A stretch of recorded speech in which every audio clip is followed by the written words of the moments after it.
What's up guys, welcome back to our video. In this video, I will show you how to join Grow a Garden Discord server. Now to join Grow a Garden's Discord server, you just need to do the following things. Now first is you want to access your Discord account to either your browser or via the official app itself or your mobile device. But what's important here is going to be the join Discord server button. So at the left side here, you should see the add a server option. Let's go and click or press on it. And you want to go and choose the option here that says join a server. Now the great thing about Discord here is you just need to indicate which server you want to join.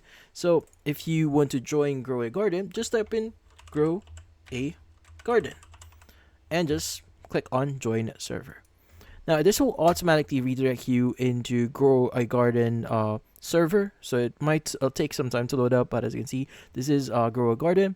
So it's going to ask you a bunch of questions. So let's go and choose like game art here, click on next, and you need to agree a few things here. Go ahead and read that, click on finish. But once you've done this, you should be able to access Grow a Garden's Discord server. Now, by the way, if you want to basically do this in your browser, you could just also search this via Google. Just type in Grow a Garden Discord, and it should redirect you directly into Grow a Garden's Discord server via your browser. But yeah, so that's about it. So, hopefully this video was able to help you. So don't forget to leave a like or maybe subscribe to our channel. Thank you for watching.